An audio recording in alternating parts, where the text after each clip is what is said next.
Hello दोस्तों, स्वागत करता हूं आप सभी का आपके अपने परिवार दीक्षित एजुकेशन अड्डा पर। दोस्तों एक बार फिर हाजिर हो चुका हूं लेकर आप सभी के लिए मोस्ट इंपॉर्टेंट क्लास है। अगर आपका 28 और 29 अक्टूबर को यूपी ट्रिपल एससी पैट का एग्जाम है तो आज की क्लास आपकी परीक्षा के लिए रामबाण का काम करेगी।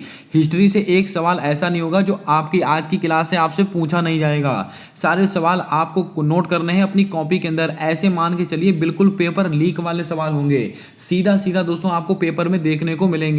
आइए शुरू करते हैं आज की क्लास। देखते हैं अपने सारे महत्वपूर्ण सवाल।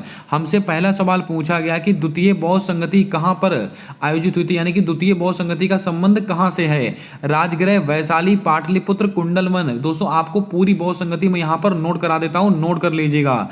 अगर आपसे क्वेश्चन पूछा जाए कि पहली बौद्ध संगति दोस्तों कहां हुई थी तो आपका जवाब होना चाहिए राजगृह। यहां पर कौन सी हुई थी, पहली वाली बौद्ध संगति हुई थी। और दोस्तों दूसरी बौद्ध संगति कहां पर हुई है, ये हुई है वैशाली में। तो हमारा राइट आंसर क्या हो जाएगा, ऑप्शन नंबर बी बिल्कुल सही जवाब होगा। यहां पर कौन सी बौद्ध संगति हुई है, दूसरी वाली। तीसरी बौद्ध संगति दोस्तों कहां पर हुई थी, तीसरी हुई थी ये पाटलिपुत्र में, इसको भी आप नोट करेंगे। चौथी कहां हुई थी, कुंडलवन, कुंडलवन कश्मीर। ये चारों बौद्ध संगतियां आपको नोट करने हैं। इनमें से कोई सा भी सवाल आपकी परीक्षा में बन सकता है, लेकिन सवाल दोस्तों आपसे और डीप पूछेगा। अगर आपसे पूछा जाए ये पहली वाली बौद्ध संगति किसके समय में हुई थी, अजात शत्रु। किसके समय हुई थी, अजात शत्रु। ये अजात शत्रु के समय हुई थी। और दूसरी वाली बौद्ध संगति किसके समय हुई थी, कालाशोक। कौन, कालाशोक। कोई सा भी सवाल बन सकता है। और तीसरी वाली बौद्ध संगति किसके समय हुई थी, ये अशोक के समय हुई थी। किसके, अशोक के समय। और दोस्तों चौथी वाली बौद्ध संगति हुई थी कनिष्क के समय। किसके, कनिष्क। इसको आप नोट करेंगे। लेकिन दोस्तों यहां से दोस्तों चार सवाल आपसे और पूछे जाएंगे। नंबर एक दोस्तों पहला सवाल होगा आपसे कि कौन सी बौद्ध संगति कहां पर हुई। ये चार सवाल बन सकते हैं। दूसरे चार सवाल ऐसे बन सकते हैं कि किसके समय हुई थी ये बौद्ध संगति। अब चार सवाल ऐसे पूछे जाएंगे कि अध्यक्ष कौन थे। तो चारों के मैं अध्यक्ष भी आपको नोट करा देता हूं, इसका स्क्रीनशॉट ले लेना, 100% छपेगा यहां से सवाल है। दोस्तों जो पहली वाली बौद्ध संगति हुई थी इसके अध्यक्ष कौन थे, महाकश्यप। लिख लीजिएगा दोस्तों, कौन थे, कश्यप। ये दोस्तों पहली वाली बौद्ध संगति के अध्यक्ष थे। दूसरी वाली के दोस्तों कौन थे, सब्बाकामी। कौन थे, सबकामी, सबकामी। ये दूसरी वाली के थे। तीसरी वाली बौद्ध संगति के अध्यक्ष कौन थे, मोगली पुत्तस्य। इनका नाम आप लिखिएगा, मोगली पुत्तस्य, मोगली पुत्र। इसको आप ऐसे याद कर सकते हैं, सीधा नाम आपको यही देखने को मिलेगा। और चौथी वाली बौद्ध संगति कौन थे, वसुमित्र, वसुमित्र। इससे बाहर आपसे सवाल नहीं पूछा जाएगा बौद्ध संगति के अंदर। उम्मीद करता हूं आपने सारे सवाल नोट कर लिए होंगे। चलिए बढ़ते हैं अगले क्वेश्चन की ओर। अगला क्वेश्चन पूछा गया कि सत्यार्थ प्रकाश निम्नलिखित में से किसकी रचना है। बहुत ही फेमस रचना है, परीक्षा में कई बार पूछी गई है। स्वामी विवेकानंद, राजा राम मोहन राय, स्वामी दयानंद सरस्वती, गोपाल कृष्ण गोखले। दोस्तों आपको बता दें सत्यार्थ प्रकाश ये किसकी रचना है, यह है स्वामी दयानंद सरस्वती जी की। तो आपका ऑप्शन नंबर सी बिल्कुल सही जवाब होगा। अब स्वामी दयानंद सरस्वती जी से आपको याद आ रहा होगा 1875 में इन्होंने कौन से समाज की स्थापना की थी, आर्य समाज। इन सवालों को भी आप देखते चलें, आर्य समाज। जितने सवाल दोस्तों मैं यहां पर लिख रहा हूं और बोल रहा हूं उनको आप बहुत ध्यानपूर्वक सुनिएगा और लिखिएगा अपनी कॉपी के अंदर वन लाइनर नोट्स के रूप में। इससे बाहर आपकी परीक्षा में कुछ नहीं आने वाला है। सत्यार्थ प्रकाश किसकी रचना है, स्वामी दयानंद सरस्वती जी की रचना है। और दोस्तों इन्होंने 1875 ईस्वी में आर्य समाज की स्थापना की थी और इन्होंने एक नारा दिया था, वेदों की ओर लौटो। अगर आपसे क्वेश्चन पूछ ले ये किसने कहा है, वेदों की ओर लौटो, वेदों की ओर लौटो। ये किसने कहा, ये दोस्तों स्वामी दयानंद सरस्वती जी ने कहा। इसको आप ध्यान में रखिएगा। अब हमारे सामने ऑप्शंस हैं, इसको लेकर हम बात करते हैं। आपको याद होगा राजा राम मोहन राय। राजा राम मोहन राय को राजा की उपाधि किसने दी थी, ये अकबर सेकंड ने दी थी। इसको आप लिखेंगे। और इन्होंने 1828 में, कब, 1828 में इन्होंने ब्रह्म समाज की स्थापना की है। कौन से, ब्रह्म समाज की स्थापना की है 1828 में। स्वामी विवेकानंद, दोस्तों आपको याद होगा स्वामी विवेकानंद ने 1897 ईस्वी में किसकी स्थापना की थी, रामकिशन मिशन, रामकिशन मिशन की स्थापना किसने की है, स्वामी विवेकानंद सरस्वती जी के द्वारा की गई है। इसको भी आप नोट करेंगे। गोपाल कृष्ण गोखले से दोस्तों आपको याद आ रहा होगा महात्मा गांधी जी के राजनैतिक गुरु कौन थे, गोपाल कृष्ण गोखले। चलिए बढ़ते हैं अगले क्वेश्चन की ओर। ब्रह्म समाज की स्थापना किस वर्ष हुई, तो मैंने अभी आपको बताया ब्रह्म समाज की स्थापना हुई है वर्ष 1828 ईस्वी में। किसने की है, राजा राम मोहन राय ने की है। अब दोस्तों बात करते हैं कुछ महत्वपूर्ण फैक्ट को लेकर। 1875 में किसकी स्थापना हुई थी, तो मैंने अभी आपको बता दिया किसकी हुई थी? ये आर्य समाज की स्थापना हुई है। लेकिन ये 1873, इसमें दोस्तों क्या हुआ है? सत्यशोधक समाज। लिख लीजिएगा इसको आप। अगर आपसे क्वेश्चन पूछ ले सत्यशोधक समाज, सत्यशोधक समाज की स्थापना कब हुई थी? 1873 में हुई थी। और किसके द्वारा की गई थी? महात्मा ज्योतिबा फुले, महात्मा ज्योतिबा फुले, इनके द्वारा की गई थी सत्यशोधक समाज की स्थापना। और दोस्तों इनकी एक पुस्तक है गुलामगिरी। कौन सी? गुलामगिरी। गुलामगिरी पुस्तक किसकी है? महात्मा ज्योतिबा फुले की। आपसे अगर सवाल पूछ ले कि ये सत्यशोधक समाज कहाँ का समाज है, तो आप आंसर देना महाराष्ट्र का समाज है। ये सवाल यूपीएससी की परीक्षा में सवाल पूछा गया था कि सत्यशोधक समाज कहाँ का समाज है। ये दोस्तों महाराष्ट्र का समाज है। अगर हम बात करें दोस्तों, यहाँ से आप ध्यान में रखिएगा 1867 में, इसमें दोस्तों कौन सी समाज की स्थापना हुई थी? एक समाज है प्रार्थना समाज। इसको भी आप लिख लें, परीक्षा में पूछा जाता है। प्रार्थना समाज की स्थापना कब हुई थी? 1867 में। और किसने की थी? आत्माराम पांडुरंग। आत्माराम पांडुरंग, आत्माराम पांडुरंग के द्वारा दोस्तों की गई है ये दोस्तों प्रार्थना समाज की स्थापना। इन सवालों को भी आप याद रखेंगे। दोस्तों सवाल एक है, लेकिन दोस्तों एक सवाल से मैं आपको 8 से 10 सवाल निकाल के दे रहा हूं। बने रहिएगा दोस्तों अंत तक। एक से एक लल्लन टॉप प्रश्न लेकर आया हूं जो आपकी परीक्षा में सीधा आएंगे। आइए चलते हैं अगले क्वेश्चन की ओर। मॉन्टेग्यू चैम्सफोर्ड अधिनियम का संबंध किस वर्ष से है? दोस्तों मॉडर्न हिस्ट्री का लल्लन टॉप सवाल। 1917, 1918, 1919, 1920। ये चारों डेटें हमारे लिए बहुत ही महत्वपूर्ण है, आपके सिलेबस में दी हुई डेटें हैं।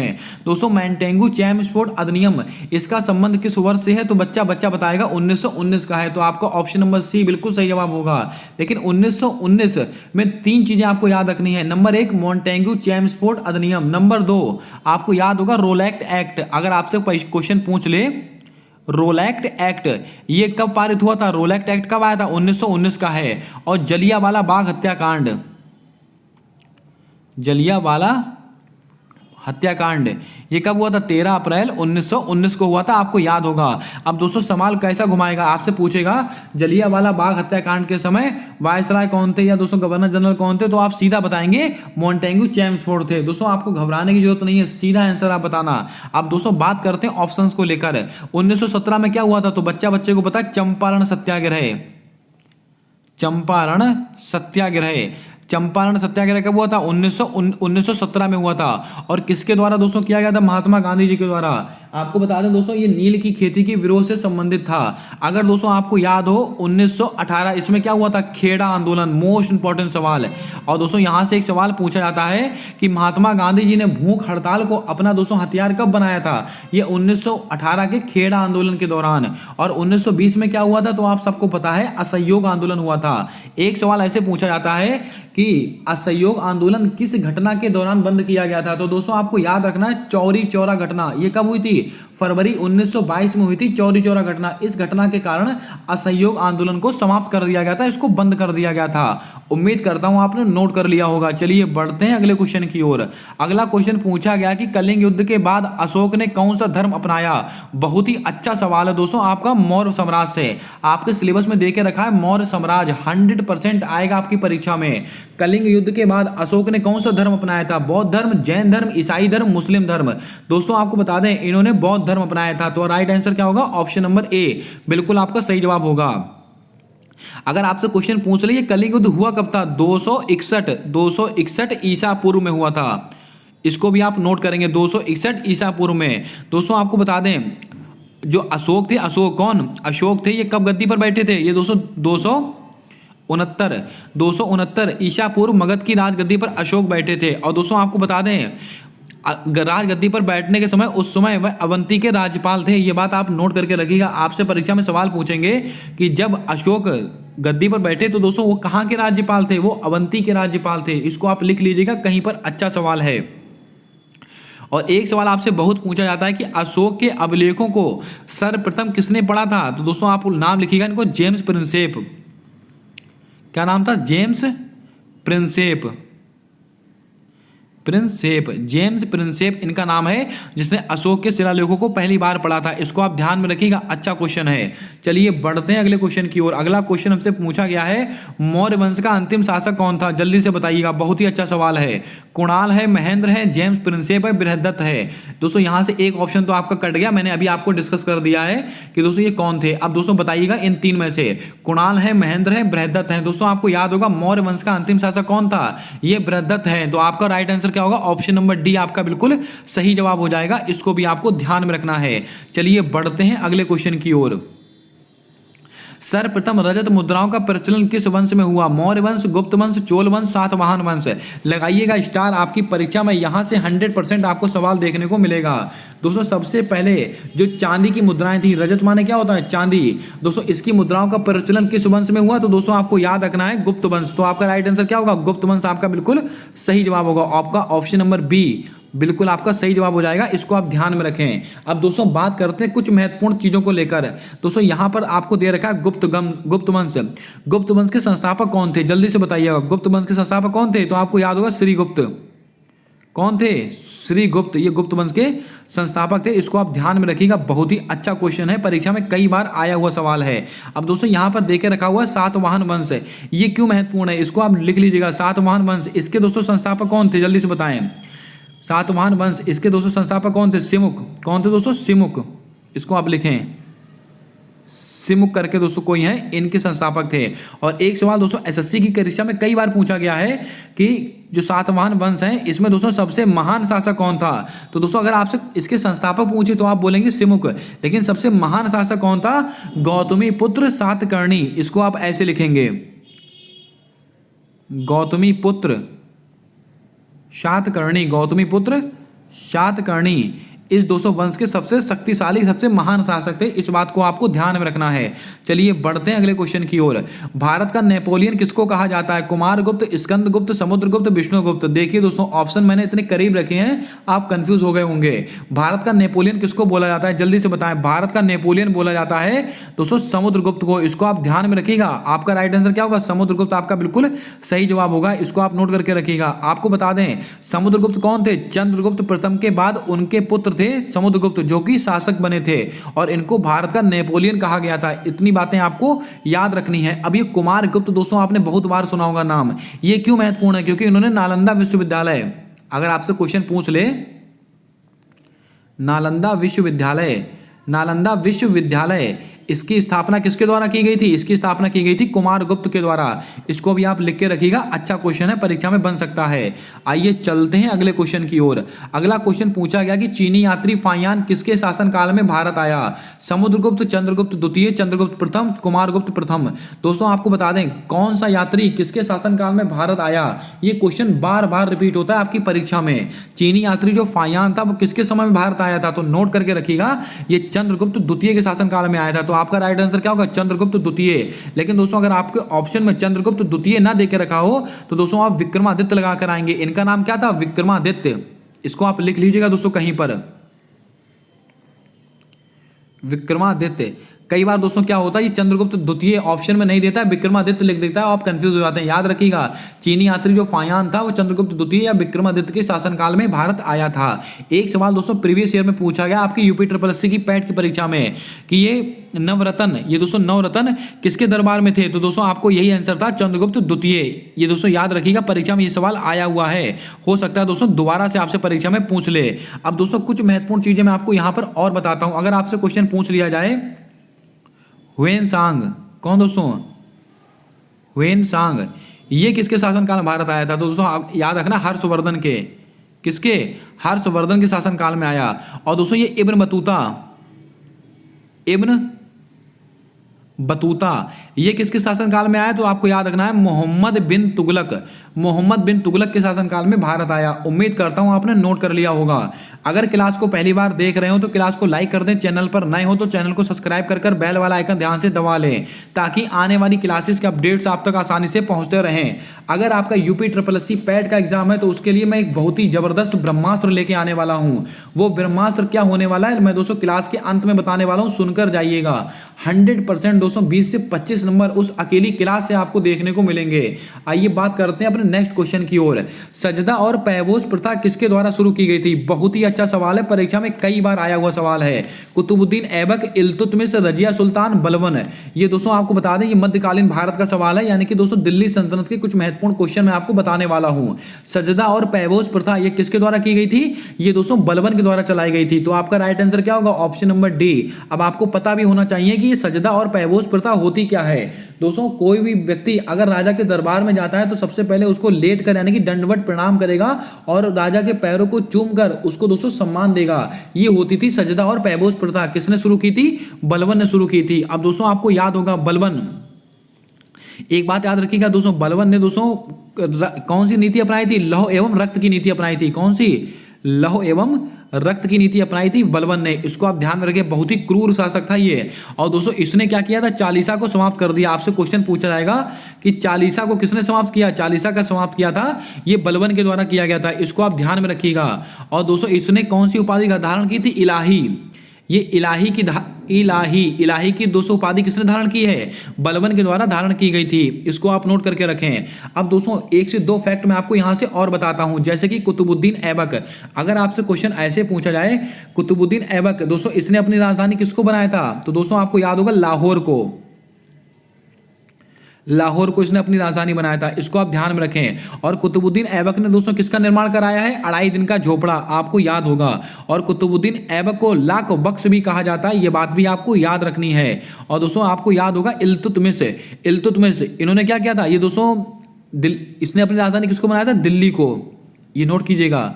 कुतुबुद्दीन ऐबक ये दोस्तों लाहौर को इसने अपनी राजधानी बनाया, इल्तुतमिश ने अपनी राजधानी दिल्ली को बनाया। और दोस्तों आपको याद होगा कुतुब मीनार का निर्माण किसने कराया था? कुतुबुद्दीन ऐबक। इसको दोस्तों पूरा किसने कराया? इल्तुतमिश। लेकिन इसको रिनोवेट किसने कराया? फिरोज शाह तुगलक। इतने क्वेश्चन आपको याद रखने हैं। 1 से 2 सवाल दोस्तों रजिया सुल्तान से भी सुन लीजिएगा। इनका कार्यकाल कब से कब तक है? 1236 से 1240। ये आप ध्यान में रखिएगा। रजिया सुल्तान का कार्यकाल है। पहली मुस्लिम शासिकाएं जो दोस्तों दिल्ली के तख्त पर बैठी थी। चलिए बढ़ते हैं अगले क्वेश्चन की ओर। दोस्तों हमारा अगला सवाल पूछा गया कि अपनी राजधानी दिल्ली से देवगिरी में स्थानांतरित की, यानी कि सवाल ऐसा है निम्न में से किसने अपनी राजधानी दिल्ली से देवगिरी में स्थानांतरित की? गयासुद्दीन तुगलक, मोहम्मद बिन तुगलक, फिरोज शाह तुगलक, मुबारक शाह खिलजी। आपको बता दें ये दोस्तों मोहम्मद बिन तुगलक के द्वारा किया गया था। तो आपका राइट आंसर क्या होगा? Option number B. अगर हम दोस्तों बात करें मोहम्मद बिन तुगलक को लेकर, तो अपनी राजधानी दिल्ली से देवगिरी में स्थानांतरित की, लेकिन उसका नाम क्या रखा था? उसका नाम रखा था दौलताबाद। क्या नाम रखा था? दौलताबाद। लिख लें आप, दौलताबाद नाम रखा था। ये सवाल अच्छा सवाल है, परीक्षा में कई बार आया हुआ क्वेश्चन है। अब दोस्तों 1 से 2 फैक्ट आपको और याद रखने हैं। जैसे कि अगर आपसे क्वेश्चन पूछा जाए, मैंने अभी आपको बताया था कि इब्न बतूता किसके शासनकाल में आया था? मोहम्मद बिन तुगलक के शासनकाल में आया था। फिरोज शाह तुगलक, इनका नाम मैंने अभी आपको क्यों बताया था? आपको याद होगा माफ कीजिएगा, कुतुब मीनार को रिनोवेट किसने कराया था? फिरोज शाह तुगलक के द्वारा कराया गया था। इतनी बातें आपको याद रखनी है। चलिए बढ़ते हैं अगले क्वेश्चन की ओर। आगरा की स्थापना किसके द्वारा की गई? बहलोल लोदी, सिकंदर लोदी, इब्राहिम लोदी, इनमें से कोई नहीं। क्या होगा आपका राइट आंसर? जल्दी से बताएं दोस्तों। आगरा की स्थापना किसने की थी? तो दोस्तों आपको सबको पता है ये सिकंदर लोदी के द्वारा की गई थी। तो आपका राइट आंसर क्या होगा? सिकंदर लोदी आपका बिल्कुल सही जवाब होगा। लेकिन कई बार परीक्षा में ऐसा पूछ लिया जाता है कि सिकंदर लोदी ने आगरा की स्थापना की कब थी? 1506 ईस्वी में। इसको भी आप थोड़ा याद रखें, परीक्षा में बन सकता है सवाल। अगर हम दोस्तों बात करें, आपको याद होगा दिल्ली सल्तनत, इसका दोस्तों सबसे आखिरी वंश है ये लोदी वंश। इसको आप ध्यान में रखेंगे। दिल्ली सल्तनत के दोस्तों वंश भी आपको याद रखने। आपका कई बार इनसे क्रम भी आपसे पूछ लिया जाता है। तो दोस्तों आपको मैं क्रम नोट करा देता हूं। पहले कौन आया था? गुलाम वंश। दूसरे फिर दोस्तों खिलजी वंश, फिर तुगलक, फिर सैयद, फिर लोदी। ये 5 वंश ने दोस्तों दिल्ली की तख्त पर दोस्तों अपना शासन किया था। और दोस्तों सबसे कम समय तक शासन करने वाले कौन थे? ये खिलजी वंश, सबसे कम समय तक। और सबसे अधिक समय तक शासन किसने किया था? ये दोस्तों किया था तुगलक वंश ने। और दोस्तों ये पिछली बार सवाल पूछा गया था कि दिल्ली सल्तनत पर सबसे कम समय तक शासन करने वाला वंश कौन सा है? खिलजी वंश आपका राइट आंसर था। ये सवाल पिछले वर्ष पूछा गया आपकी दोस्तों UP SSC पैट की परीक्षा में। इसको आप लिख के रखिएगा, 100% अच्छा सवाल होगा। चलिए बढ़ते हैं अगले क्वेश्चन की ओर। कृष्णदेवराय के द्वारा रचित आमुक्तमाल्यदा किस भाषा में लिखी हुई थी? दोस्तों ये बात सबको पता होती है कि दोस्तों आमुक्तमाल्यदा किसकी रचना है? कृष्णदेवराय की। लेकिन ये किस भाषा में है? संस्कृत भाषा, तेलुगु भाषा, कन्नड़ भाषा, उड़िया भाषा। लिख के रखिएगा, ये दोस्तों तेलुगु भाषा में है। तो आपका राइट आंसर क्या होगा? ऑप्शन नंबर बी बिल्कुल आपका सही जवाब होगा। इसको आप ध्यान में रखें। अब दोस्तों आपको याद होगा विजयनगर साम्राज्य, ये सवाल विजयनगर साम्राज्य से लिया गया है। और विजयनगर साम्राज्य की स्थापना किसने की थी? हरिहर एवं बुक्का ने की थी। किसने की थी? हरिहर एवं बुक्का। हरिहर एवं बुक्का ने की थी विजयनगर साम्राज्य की स्थापना। लिख के रखिएगा। और विजयनगर साम्राज्य की राजधानी कौन सी थी? तो ये तो सबको आपको पता ही होगा, हम्पी थी इसकी राजधानी। और हम्पी कहाँ पर है? ये दोस्तों कर्नाटक में है। लेकिन एक सवाल दोस्तों बहुत डीप आपसे पूछा जाएगा कि जो विजयनगर साम्राज्य है इसमें दोस्तों कौन कौन से वंश ने शासन किया था, ये लिख लीजिएगा। सबसे पहले शासन किया था संगम वंश ने। किसने किया था? संगम वंश ने। फिर किया था सालुब वंश ने, संगम वंश, सालुब वंश। फिर किया था तुगल वंश ने, तुलुब वंश ने। और फिर किया था अरविडु करके कोई है, अरविडु वंश करने कर किया था। इसको आप नोट कर लें। बिल्कुल आपको यही क्रम याद रखना है। बिल्कुल इसी क्रम में दोस्तों आपसे सवाल पूछे जाएंगे। चलिए बढ़ते हैं अगले क्वेश्चन की ओर। फरीद खान निम्नलिखित में से किसके बचपन का नाम था? बाबर, हुमायूं, शेरशाह सूरी, अकबर। दोस्तों आपको याद होगा फरीद खान किसका नाम था? ये शेरशाह सूरी का नाम था। आपका ऑप्शन नंबर सी बिल्कुल सही जवाब होगा। इसको आप याद करके रखिएगा। और शेरशाह सूरी ने दोस्तों कौन सी रोड बनवाई थी? तो दोस्तों आपको याद होगा grand trunk road, grand trunk road. आपसे क्वेश्चन पूछा जाएगा कि ग्रांड ट्रंक रोड किसके द्वारा बनवाई गई थी? ये शेरशाह सूरी के द्वारा बनवाई गई थी। इसको भी आपको याद रखना है। अब दोस्तों आपको एक चीज मैं आपको और बताता हूं। शेर खां की उपाधि दोस्तों किसने दी थी? आपको याद होगा शेर खां, यानी कि जो फरीद खां है, शेर खां की उपाधि किसने दी थी? तो दोस्तों आपको याद रखना है शेर खां की बहादुरी से प्रसन्न होकर बिहार के अफगान थे सुल्तान मोहम्मद बहार खां लोधी, इन्होंने दोस्तों इनको शेर खां की उपाधि दी थी। इसको भी आप थोड़ा याद रखें, हो सकता है सवाल आपकी परीक्षा में पूछ लिया जाए। आइए चलते हैं अगले क्वेश्चन की ओर। अगला क्वेश्चन पूछा गया कि मनसबदारी, कौन सा दोस्तों? मनसबदारी प्रथा का आरंभ किसने किया? शाहजहां, जहांगीर, अकबर, औरंगजेब। तो ये क्वेश्चन सबको पता होना चाहिए। अकबर के द्वारा किया गया था मनसबदारी प्रथा का आरंभ। अब दोस्तों यहां से कुछ महत्वपूर्ण चीजें मैं आपको और निकाल के देता हूं जो आपकी परीक्षा के लिए अति महत्वपूर्ण होंगी। दोस्तों बात करते हैं दोस्तों औरंगजेब को लेकर। तो दोस्तों आपको औरंगजेब से क्या याद रखना है? बीबी का मकबरा। बीबी का मकबरा किसने बनवाया? औरंगजेब ने बनवाया।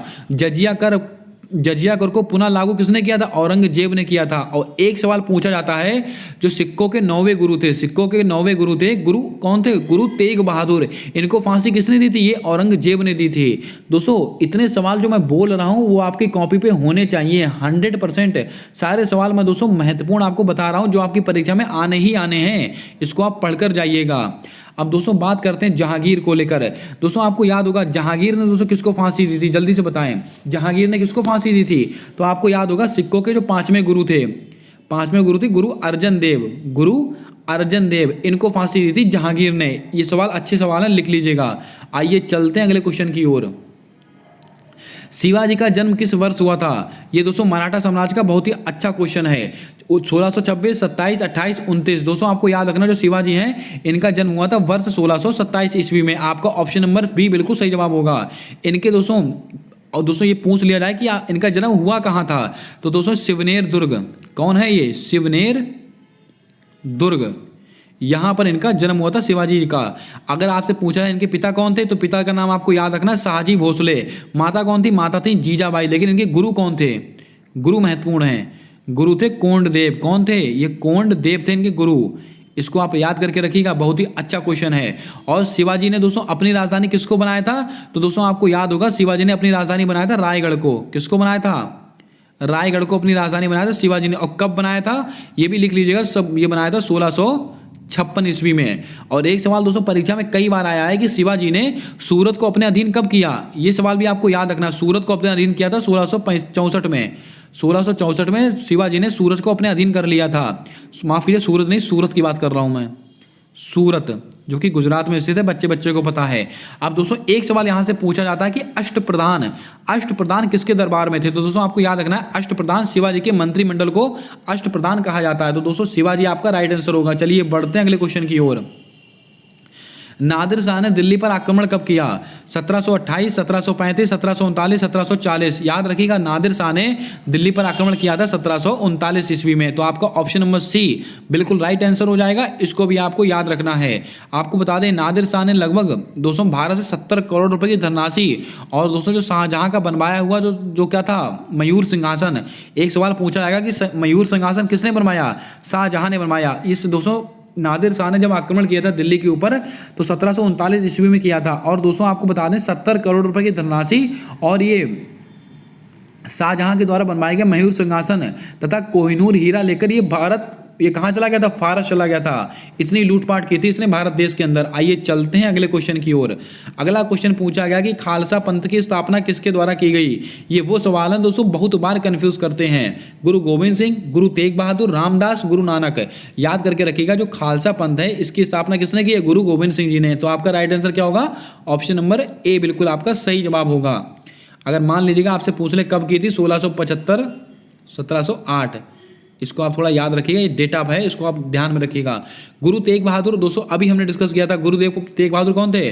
सिख धर्म के 9वें गुरु थे। इनको दोस्तों किसने फांसी दी थी? ये औरंगजेब ने फांसी दी थी। गुरु रामदास बहुत ही महत्वपूर्ण नाम है दोस्तों। गुरु रामदास क्या है आपको याद रखना है, इन्होंने क्या किया था? अमृतसर की स्थापना की थी। अगर आपसे क्वेश्चन ऐसे पूछ ले,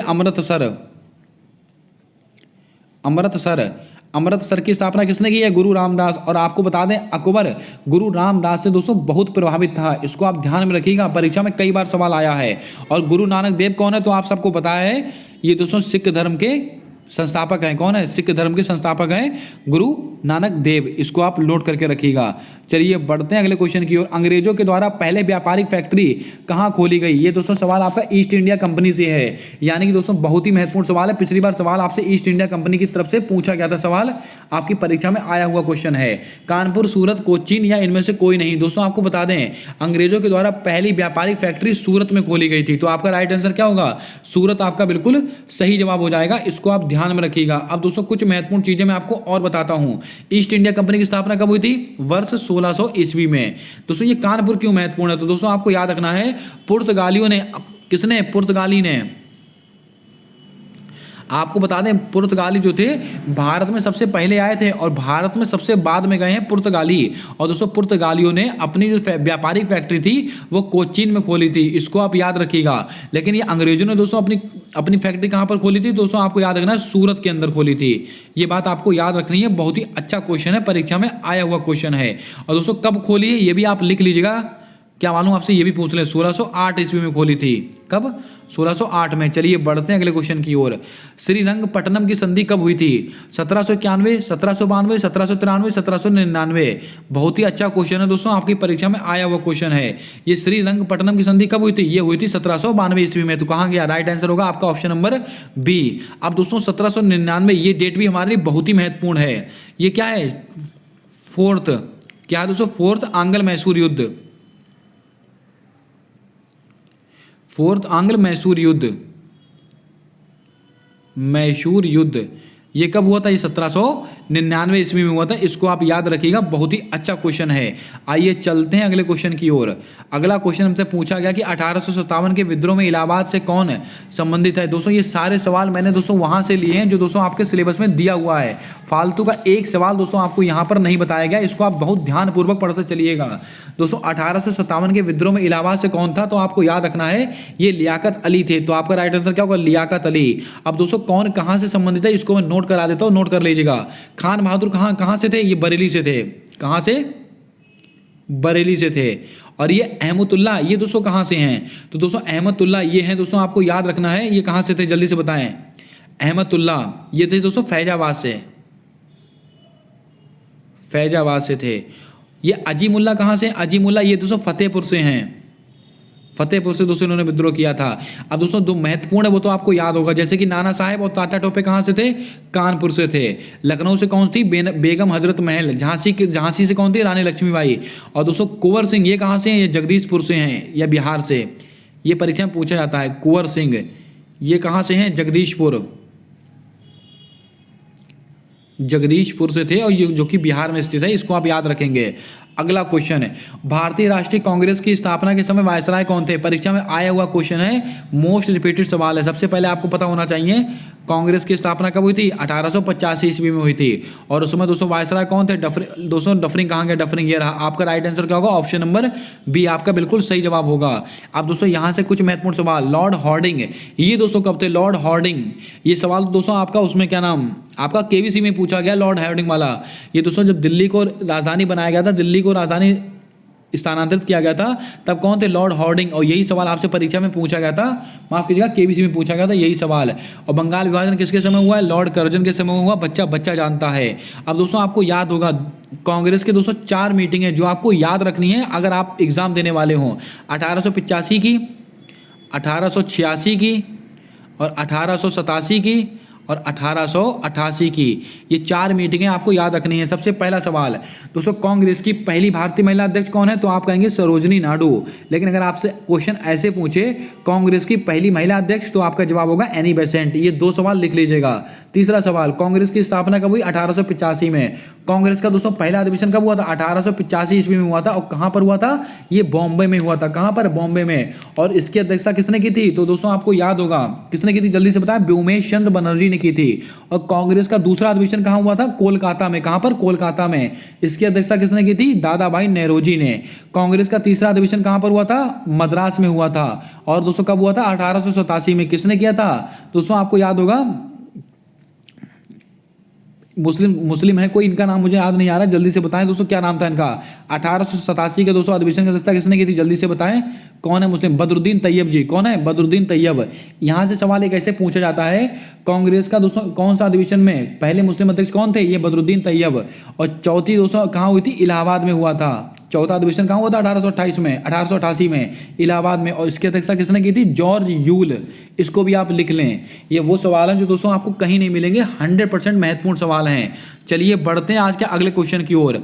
भाषाओं का उल्लेख किस अनुसूची में किया गया? संविधान का बहुत ही अच्छा क्वेश्चन है। ये भाषाओं का उल्लेख कौन सी अनुसूची में? अनुसूची नंबर 8 में है। कुल 22 भाषाओं का उल्लेख है।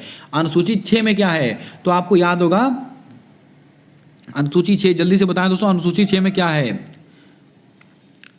जल्दी से आपको बताना है अनुसूची 6 में किसका उल्लेख किया गया, मुझे अभी याद नहीं आ रहा, जल्दी से बताएं। आई थिंक दोस्तों अनुसूची 6 में 4 राज्यों का उल्लेख है, असम, त्रिपुरा, मेघालय, मिजोरम। इसको आप चेक कर लेंगे अपने हिसाब से। अनुसूची 10 में क्या है? ये दल बदल से संबंधित है। क्या है?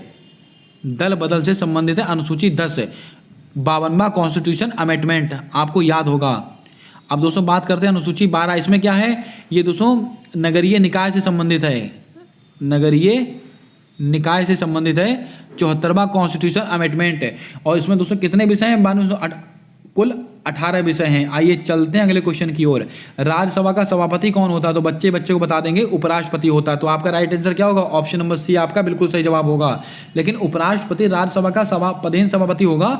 कौन सा आर्टिकल कहता है? आर्टिकल नंबर 64 कहता है। और उपराष्ट्रपति का उल्लेख आर्टिकल नंबर 63 में है। अब दोस्तों कुछ महत्वपूर्ण फैक्ट मैं आपको और बताता हूं। जैसे कि अगर आपसे क्वेश्चन पूछ लिया जाए, राष्ट्रपति का उल्लेख आर्टिकल नंबर 52 में है। उसकी कार्यपालिका शक्ति आर्टिकल नंबर 53 में है। उसका निर्वाचन 54 में है। निर्वाचन की पद्धति 55 में है। और दोस्तों जो उसकी शपथ होती है आर्टिकल नंबर 60 में। ये दोस्तों राष्ट्रपति की बात हो रही, याद रखिएगा।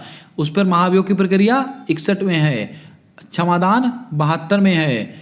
123 में दोस्तों अध्यादेश की शक्ति है। 143 में सुप्रीम कोर्ट से परामर्श है। और दोस्तों आपको याद होगा अगर राष्ट्रपति के चुनाव में कोई विवाद होता है उसका निपटारा सुप्रीम कोर्ट करेगा, आर्टिकल नंबर 71 के तहत है।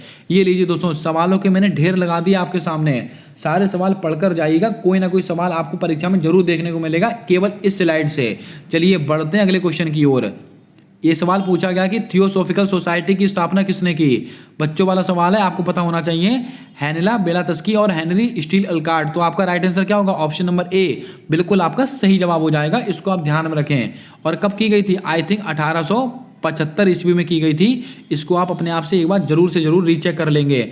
अगर हम बात करें स्वामी दयानंद सरस्वती, इनके बारे में हम डिस्कस कर चुके हैं, इनके बारे में डिस्कस हो चुका है। और सत्यानंद अग्निहोत्री 1887 ईस्वी में, कब? 1887 ईस्वी में इन्होंने देव समाज की स्थापना की है। देव समाज, सत्यानंद अग्नोत्री ने। इसको भी आप याद करेंगे। आज का अगला और अंतिम सवाल है हमारा, अंतर्राष्ट्रीय पुलिस दिवस कब मनाते हैं? तो दोस्तों ये पहली बार मनाया गया, इसीलिए महत्वपूर्ण है। 7 सितंबर को मनाते हैं अंतर्राष्ट्रीय पुलिस दिवस। अब दोस्तों आपको बताता हूं 8 सितंबर को क्या मनाते हैं? अंतर्राष्ट्रीय साक्षरता दिवस। साक्षरता दिवस कब मनाते हैं? 8 सितंबर। 16 सितंबर को तो दोस्तों O3 यानी कि ओजोन परत संरक्षण दिवस मनाते हैं 16 सितंबर को।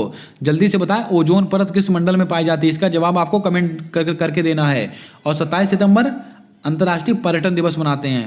पर्यटन दिवस मनाते हैं, इसको भी आप थोड़ा याद रखें।